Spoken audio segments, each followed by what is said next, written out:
China's Communist Party has chosen the country's new premier.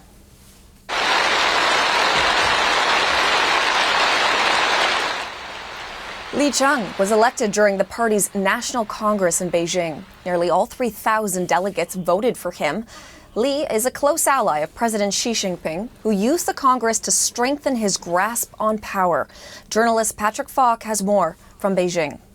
Li Qiang faces the huge task of trying to kickstart China's economic recovery, battered by President Xi Jinping's signature zero-COVID policy, also coming at a time of rising geopolitical tensions. And China's also experiencing export weakness as well as weakness in the property sector. So this really is a considerable challenge that he has on his hands. The question is whether or not Li Qiang's close relationship with President Xi will mean that he is in a better position to implement policy and do the job properly.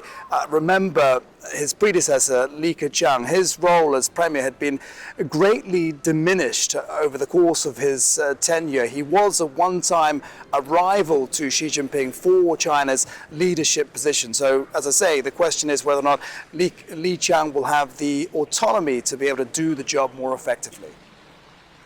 And Patrick, what is the significance of this appointment in terms of Xi Jinping's attempts here to try and solidify power? Well, look, the appointment of Li Qiang, as well as other key personnel appointments, and indeed the reconfirmation of President Xi as leader for another 5 years, is all really part of a process.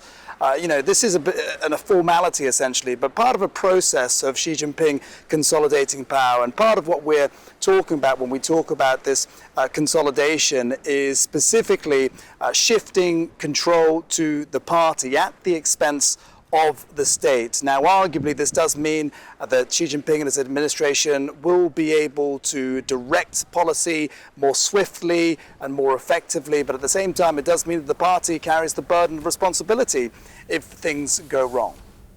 Journalist Patrick Falk for us in Beijing.